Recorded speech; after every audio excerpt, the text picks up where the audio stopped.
Assalamualaikum warahmatullahi wabarakatuh. Nama saya Aldona Jumara. NIM saya 21059020100095. Saya dari Prodi Ilmu Kesehatan Masyarakat. Dalam ajaran Islam, wahyu Allah selain berbentuk tanda-tanda ayat yang nirbahasa, juga bermanifestasi dalam bentuk tanda-tanda ayat yang difirmankan. Untuk memudahkan pemahaman, kita bedakan antara istilah wahyu dengan W kecil dan wahyu dengan W besar. Wahyu dengan W kecil menyaran pada tanda-tanda instruksi arahan, nasihat, pelajaran, dan ketuhanan Tuhan yang nirbahasa dan mewujud dalam alam semesta dan isinya, termasuk dinamika sosial budaya yang terjadi di dalamnya.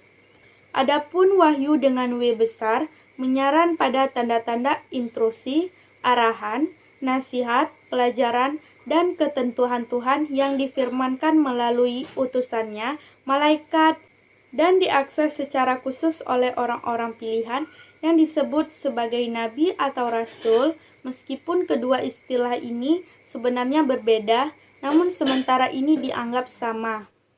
Tanda-tanda Tuhan di alam semesta ini ada yang dipahami secara sama pada sembarang waktu dan tempat.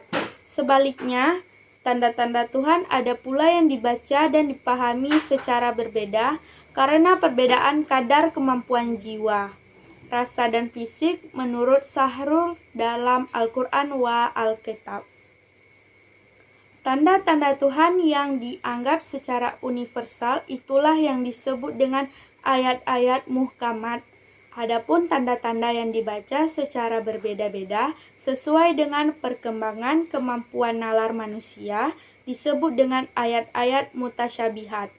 Ayat-ayat yang terdapat di alam semesta dengan berbagai dinamika di dalamnya dibaca dan dimaknai secara komprehensif oleh beberapa orang pilihan yang disebut dengan nabi dan rasul.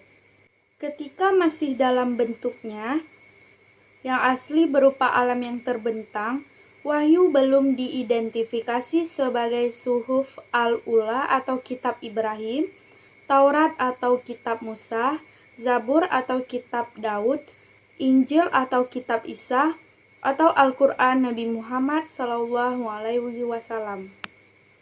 Wahyu dengan W kecil sebagai ayat yang terbentang baru diidentifikasi sebagai sebutan manakala telah dipersepsi oleh para nabi dan rasul ketika ia dipersepsi oleh nabi berkebangsaan Yahudi. Maka muncullah Taurat yang berbahasa Ibrani. Ketika ia dipersepsi oleh nabi yang berkebangsaan Arab, maka muncullah Al-Quran yang berbahasa Arab. Wahyu dengan W besar difirmankan untuk menjawab beberapa permasalahan yang tidak ditemukan jawabannya dalam tanda-tanda Tuhan yang terbentang, untuk memotivasi manusia agar makin detail dalam membaca dan memahami alam yang terbentang, sehingga ia bisa memperoleh makna dari setiap fenomena. Tidak hanya itu, wahyu difirmankan juga untuk memperpendek proses pembacaan terhadap alam wahyu yang terbentang apabila manusia diberi kesempatan untuk membaca dan memahami ejaan dengan segenap potensi nalar, rasa, dan jiwa yang dimilikinya. Ia akan membutuhkan waktu yang lama untuk menjawab final. Namun berkat wahyu, proses yang panjang dan berliku tersebut dapat disingkat sedemikian rupa sehingga manusia tidak perlu bersusah payah untuk mendapatkan jawaban final kehidupan. Agaknya faktor sosial, budaya, dan bakat intelektual yang dimiliki oleh masing-masing nabi membuat wahyu pun berfirman dengan teknik dan konteks yang berbeda. Wahyu Allah yang terbentang dalam alam geografis dan sosial budaya Arab akan ditangkap oleh nabi berkebangsaan Arab dan dibesarkan dalam tradisi intelektual Arab. Otomatis akan menjadi wahyu yang berbahasa Arab, lengkap dengan kultur Arab pada masa wahyu difirmankan. Artinya, kearaban Al-Quran misalnya sangat dipengaruhi oleh kultur Arab Nabi Muhammad, Al-Quran menjadi sebuah bacaan berbahasa Arab dan menyapa umat manusia dengan logika bangsa Arab abad ke-7 karena diturunkan kepada Nabi Muhammad yang berkebangsaan Arab. Hal itu dikarenakan substansinya yang universal, kini harus diwadahi dalam lokalitas ekspres. Begitu wahyu Allah dengan W kecil berubah menjadi wahyu terfirman, selanjutnya disebut firman saja, maka ia terikat dalam ruang ekspresi yang dibatasi oleh letak geografis dan ruang waktu. Ini merupakan babak awal terjadinya perbedaan corak pemahaman agama.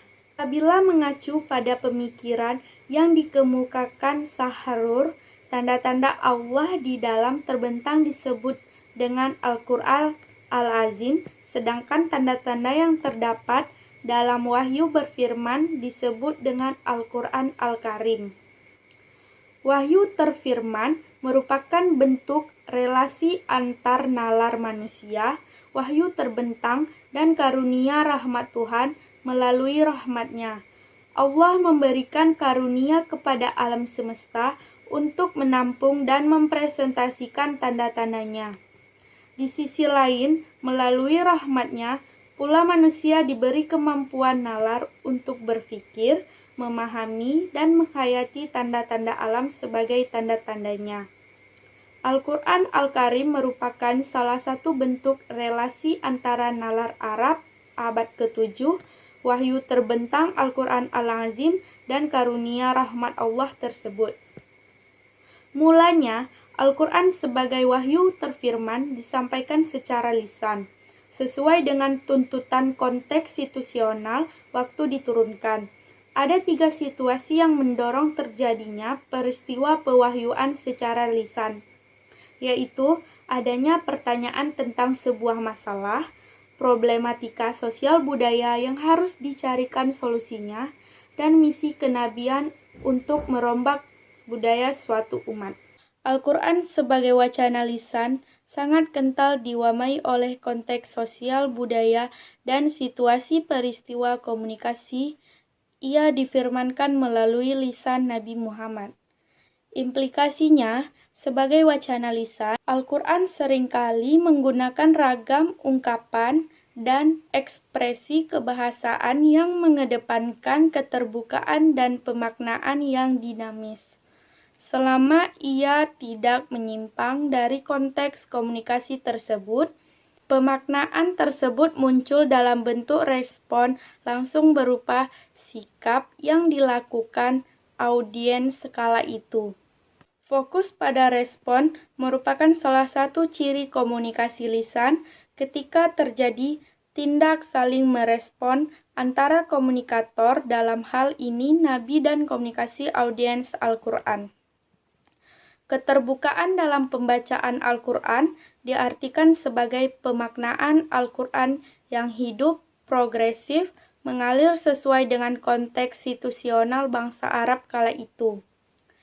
Audiens Al-Quran kala itu masih dapat melihat secara langsung waktu, tempat, dan alasan sebuah ayat turun sehingga mereka langsung mengambil sikap berdasarkan pemahaman mereka yang komprehensif tentang peristiwa pewahyuan tersebut. Sahabat tidak mengalami kesulitan untuk memahami dan mengamalkan wacana Al-Quran karena mereka paham benar tentang situasi komunikasi ketika Al-Quran difirmankan. Nabi pun tidak menuntut sahabat terlalu jauh untuk menyikapi Al-Quran sebagai teori-teori filosofis dengan menjejalkan argumen-argumen teoretis.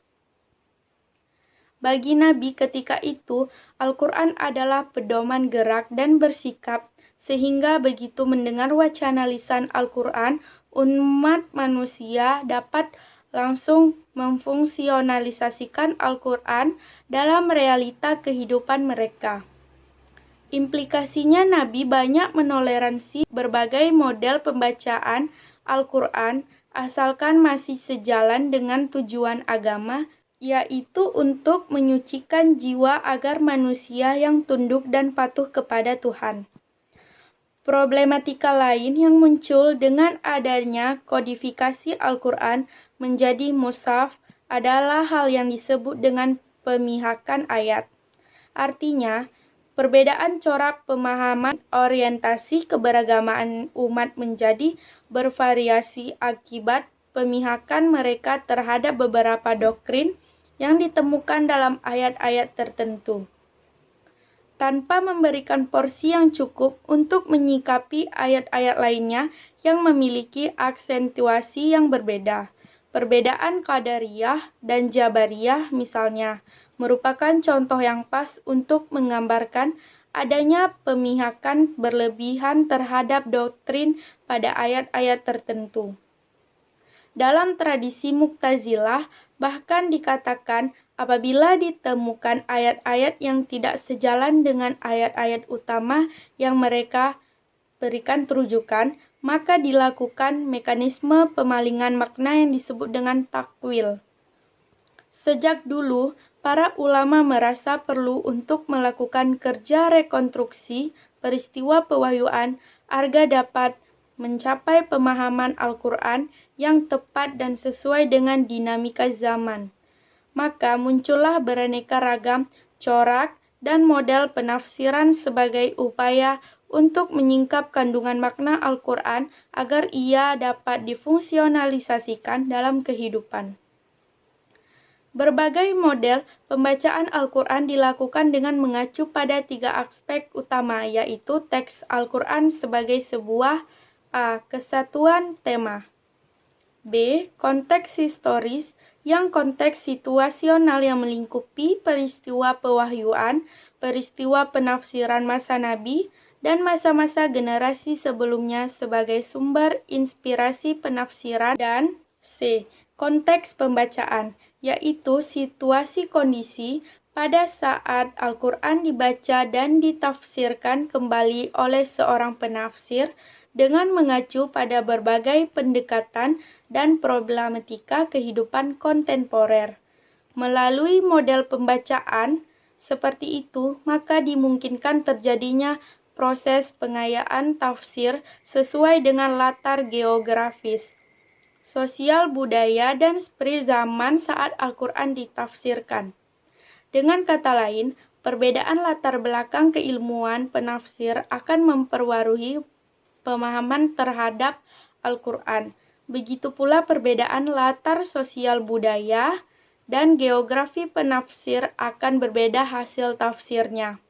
Seseorang yang dibesarkan dan lingkungan yang rasional akan cenderung memperlakukan Al-Quran sebagai kajian filsafat. Sebaliknya, seorang yang terbiasa bergelut dengan kajian-kajian teologis akan memposisikan Al-Quran sebagai teks doktrin dan dogma. Seseorang yang besar dalam kultur budaya Arab tentunya akan memiliki pemahaman berbeda dengan orang lain yang besar dalam kultur budaya Asia atau Eropa. Pembaca Al-Quran abad ke-7 tentunya juga akan memiliki pemahaman yang berbeda dengan membaca Al-Quran abad ke-21. Ini semua menunjukkan bahwa Al-Quran dapat menjadi sumber inspirasi bagi semua orang sepanjang masa dan di seluruh dunia. Inilah yang disinyalir oleh Ali bin Abi Thalib dengan pernyataannya yang terkenal, Al-Quran baina dafatai al-musaf la yatif wa innama yatakaluhu bihi ar-rijal. Al-Quran yang terdapat dalam mushaf berbicara, yang membuatnya berbicara adalah para pembacanya. Terdapat 2 hal secara dominan mempengaruhi dinamika dan struktur sosial masyarakat, yaitu agam dan budaya lokal. Dalam masyarakat Indonesia, 2 hal tersebut memiliki peranan penting dalam membentuk karakter dan perilaku sosial yang kemudian sering disebut sebagai jati diri orang Indonesia. Waktu masuknya Islam ke Indonesia atau Nusantara masih diperdebatkan. Ada yang berpendapat bahwa sejak sebelum hijrah telah ada orang Arab yang tinggal di kepulauan ini. Lalu abad ke-13 muncullah untuk pertama kali sebuah komunitas Islam yang selanjutnya mengalami perkembangan pesat pada abad ke-15, pada abad ke-17, ke-18, bahkan mayoritas penduduk Jawa dan Sumatera telah memeluk Islam. Mulanya Islam masuk ke Indonesia melalui pedagang dari Gujarat dan Malabar, India. Lalu belakangan masuk pula pedagang dan dai-dai Islam dari Hadramaut. Di samping saudagar-saudagar Islam dari Cina, Islam disebarkan dengan cara-cara damai dengan aliansi politik dan pembiaraan terhadap budaya-budaya lokal yang sudah ada sebelumnya. Selama sejalan dengan prinsip-prinsip Islam, dan dari saya, lebih dan kurang saya mohon maaf. Wassalamualaikum warahmatullahi wabarakatuh.